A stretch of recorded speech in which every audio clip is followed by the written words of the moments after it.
ಎಲ್ಲ ವಿದ್ಯಾರ್ಥಿಗಳು ಕೂಡ ನನ್ನ ನಮಸ್ಕಾರಗಳು. ನಾನು ಹಿಂದೆ ನೆಗೆಟಿವ್ ಸೆಂಟೆನ್ಸ್ಗಳಿಗೆ ಹೇಗೆ ನಾವು ಪ್ಯಾಸಿವಸ್ ಮಾಡಬಹುದು ಎಂಬುದನ್ನು ನೋಡ್ತಾ ಇದ್ವಿ. ಅದರಲ್ಲಿ ಟೆನ್ಸಸ್ಗಳು ತಗೊಳ್ತಾ ಇದ್ದೀವಿ. ಈಗ ಉದಾಹರಣೆಗೆ ನಾವು ಹಿಂದೆ indefinite tense, simple indefinite tense, simple past tense ಮತ್ತು ಸಿಂಪಲ್ ಫ್ಯೂಚರ್ ಟೆನ್ಸ್ಗೆ ನಾವು ಹೇಗೆ ನಾವು ನೆಗೆಟಿವ್ ಸೆಂಟೆನ್ಸ್ಗಳಿಗೆ ಹೇಗೆ ಪ್ಯಾಸಿವಸ್ ಮಾಡಬೇಕು ಎಂಬುದನ್ನು ನೋಡಿದ್ವಿ.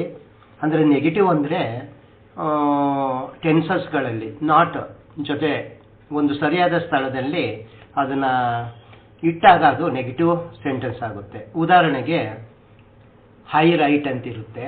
ಐ ರೈಟ್ ಇದ್ದಾಗ ಅಲ್ಲಿ ಮಾತ್ರ ಆಕ್ಸಿಲರಿ ವರ್ಬ್ ಇರಲ್ಲ.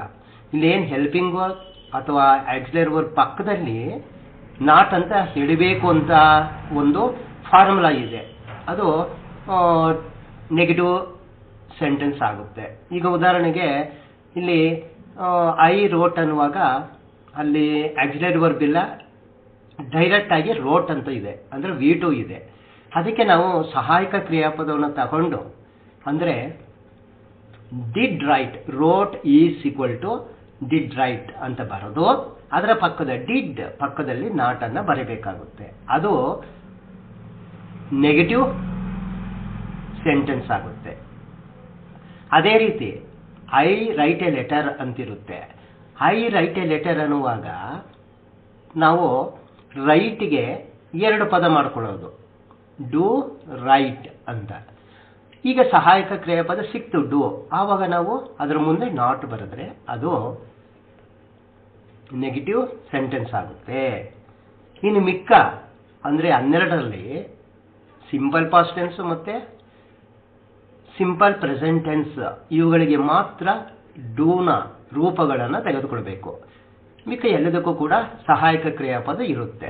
ಇದನ್ನು ನಾವು ಸ್ವಲ್ಪ ತಿಳ್ಕೊಂಡಿರಬೇಕಾಗುತ್ತೆ. ಈಗ ಇದರಲ್ಲಿ ಕಂಟಿನ್ಯೂಸ್ ಟೆನ್ಸಲ್ಲಿ ನೋಡೋಣ.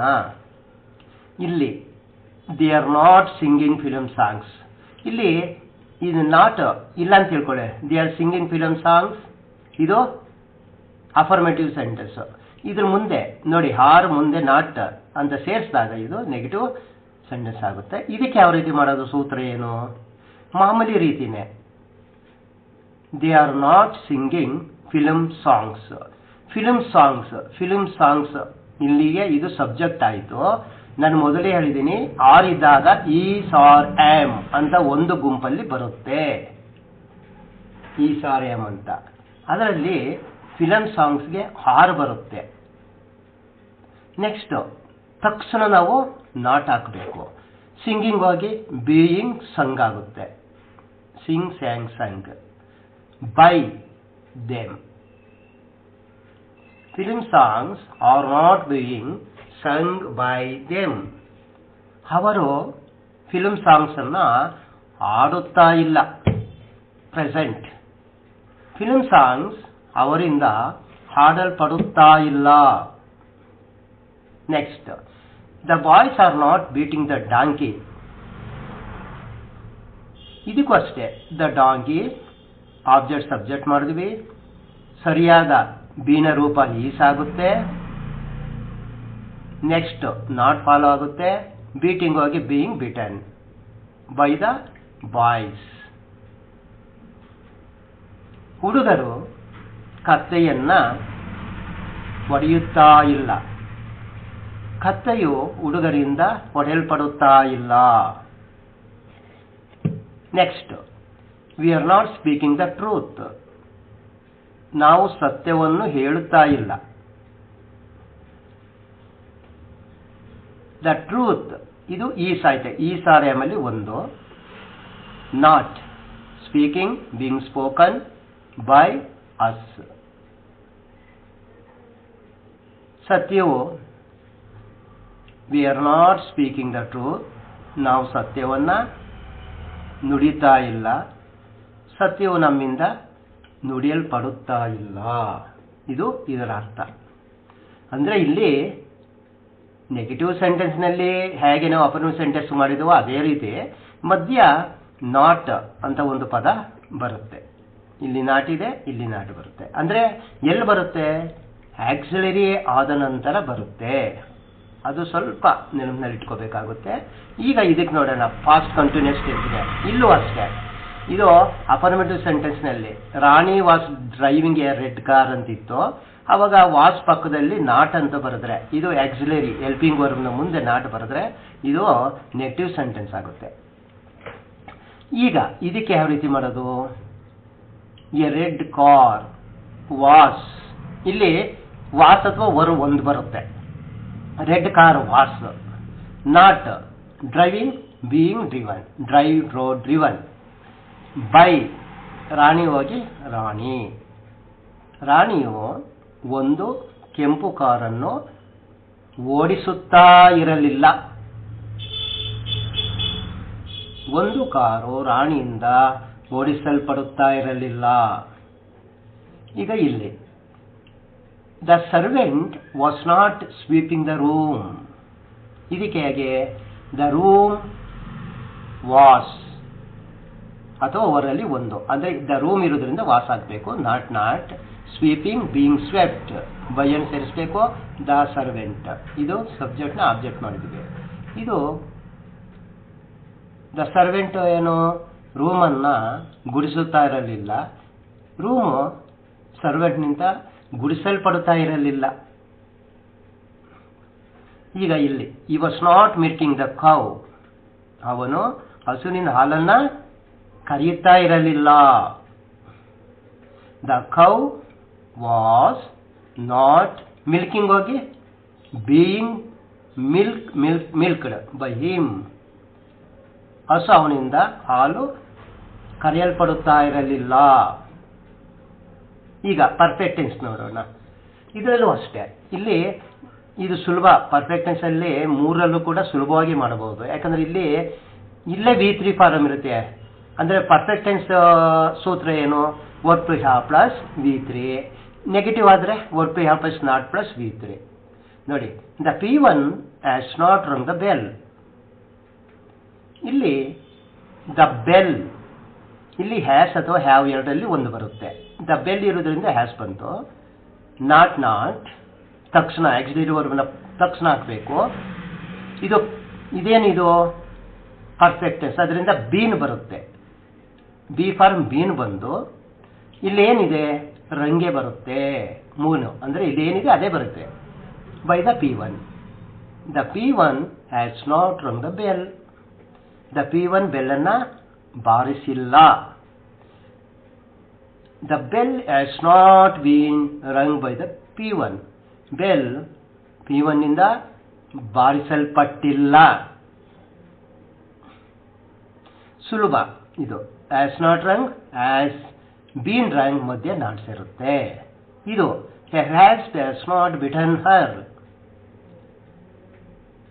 ಸಿ ಹರ್ ಹೋಗಿ ಸಿ ಆಗುತ್ತೆ, ಹ್ಯಾಸ್ ಆಗುತ್ತೆ. ಸಿಗೆ has not been bitten by a wasp. Has ಅವಳಿಗೆ ಕಚ್ಚಿಲ್ಲ, ಅವಳು ವ್ಯಾಸ್ಪ್ನಿಂದ ಕಚ್ಚಲ್ಪಟ್ಟಿಲ್ಲ. ಇಲ್ಲಿ ಹ್ಯಾಡ್ ಅಲ್ಲಿ ಇದು ಅಷ್ಟೇ. ಇದು the had completed the work, ಇದು ಅಫರ್ಮೇಟಿವ್ ಸೆಂಟೆನ್ಸ್. ಇಲ್ಲಿ ನಾಟ್ ಸೇರಿಸಿದ್ರೆ ನೆಗೆಟಿವ್ ಸೆಂಟೆನ್ಸ್ ಆಗುತ್ತೆ.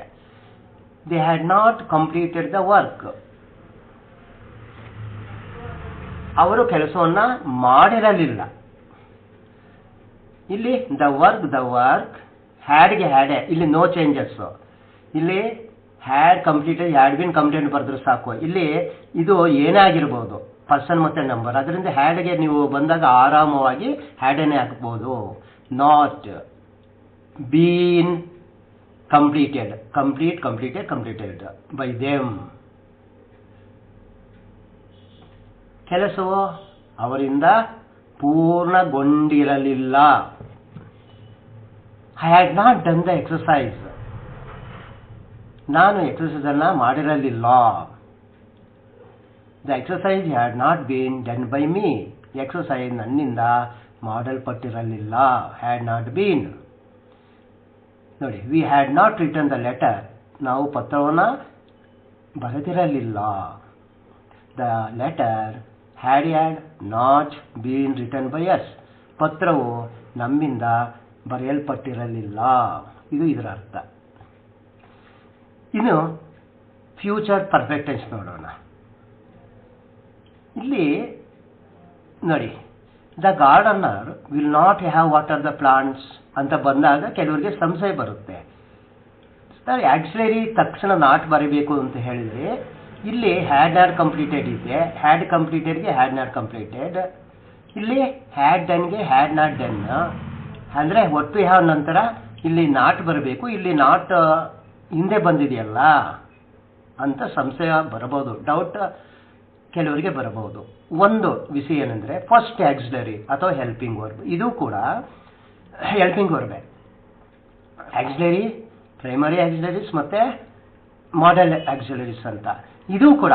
ಅಂದ್ರೆ ಅಥವಾ ಇನ್ನೊಂದರಲ್ಲಿ ಪ್ರಥಮದಲ್ಲಿ ಯಾವುದು ಬರುತ್ತೋ ಆಕ್ಸಿಲರಿ ಹೆಲ್ಪಿಂಗ್ ವರ್ಬ್ ಅದರ ಮುಂದೆ ಮೊದಲು ಇಡು ನಾಟನ್ನ ಅಂತ ಹೇಳಬಹುದು. ವಿಲ್ ಇದ್ರೆ ವಿಲ್ ನಾಟ್, ಸಲ್ ಇದ್ರೆ ಸಲ್ ನಾಟ್, ಶುಡ್ ಇದ್ರೆ ಶುಡ್ ನಾಟ್, ಹೀಗೆ ಈ ರೀತಿ ಬರುತ್ತೆ. ಅದರಿಂದ ಇಲ್ಲಿ the gardener will not have water the plants. The gardener ಗಿಡಗಳಿಗೆ ನೀರನ್ನು ಹಾಕಿರುವುದಿಲ್ಲ ಇನ್ ಫ್ಯೂಚರ್ನಲ್ಲಿ, ಬೈ ದಿಸ್ ಟೈಮ್ ಅಂತ ಇಟ್ಕೊಳ್ಳೋಣ. ಇಲ್ಲಿ ದ ಪ್ಲಾಂಟ್ಸ್ ವಿಲ್ ಅಥವಾ ಸೆಲ್ ಬರುತ್ತೆ. ವಿಲ್ಲೆ ಐ ಮತ್ತು ವಿ ಇದ್ರೆ ಇಲ್ಲಿ ಐ ಮತ್ತು ವಿ ಇದ್ರೆ ಸೆಲ್ ಆಗೋದು. Will not have been water by the gardener. ಗಿಡಗಳು ಗಾರ್ಡನರ್ನಿಂದ ನೀರನ್ನು ಹಾಕಲ್ಪಟ್ಟಿರುವುದಿಲ್ಲ.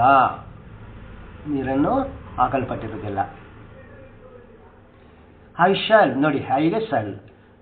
I shall have not finish the work. ಇಲ್ಲಿ ಇದು ಸುಮ್ಮನೆ ಒಂದು ಐಡಿಯಾ ನಿಮಗೆ. ಇದು ಸರಿನೋ ತಪ್ಪುನೋ ನೋಡಿ ಇದು.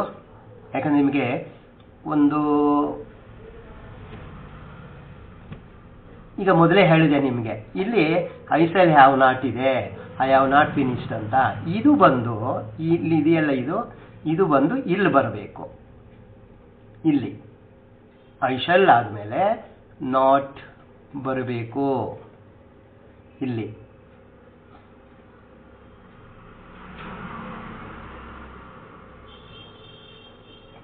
ನಾಟ್ ಅಂತ ಇಲ್ಲಿ ಬರಬಾರದು, ಇದು ತಪ್ಪು. ಇಲ್ಲಿ ನಿಮಗೆ ಎಕ್ಸ್ಪ್ಲೈನ್ ಮಾಡಿದೆ, ಅದರಿಂದ ನಿಮಗೆ ಸ್ವಲ್ಪ ಫೋಕಸ್ ಮಾಡ್ದಂಗೆ ಆಗುತ್ತೆ. ನೋಡಿ, I shall have not finish the work is wrong. I shall not, I shall have finish the work, I shall not have finish the work, ಇದು ನೆಗೆಟಿವ್ ಆಗುತ್ತೆ. ಅಫರ್ಮೇಟಿವ್ ನೆಗೆಟಿವ್ ಆಗುತ್ತೆ. ಈಗ ದ ವರ್ಕ್ ಇದೆಯಲ್ಲ, the work ಇದಕ್ಕೆ will ಬರುತ್ತೆ. ಇಲ್ಲಿ cell ಇದೆ, ಇಲ್ಲಿ ವಿಲ್ ಆಯಿತು. ನೆಕ್ಸ್ಟ್ ನಾಟ್ ಬಂತು. ನೆಕ್ಸ್ಟ್ ಹ್ಯಾವ್ ಬೀನ್ ಫಿನಿಶ್ಡ್, ಇದು ಚೇಂಜ್ ಆಗಲ್ಲ. ಮಾಡಲ್ ವರ್ಕ್ ಬಂದ್ಮೇಲೆ ಹ್ಯಾವ್ ಫಿನಿಶ್ಡ್ ಅಂತ ಇರುತ್ತೆ, ಹ್ಯಾಸ್ ಫಿನಿಶ್ಡ್ ಅಂತ ಬರಲ್ಲ. ಇದು ಸುಲಭವಾಗಿ ನೀವು ಮಾಡಬಹುದು ಫ್ಯೂಚರ್ ಪರ್ಫೆಕ್ಟ್ ಟೆನ್ಸ್ ಅನ್ನ.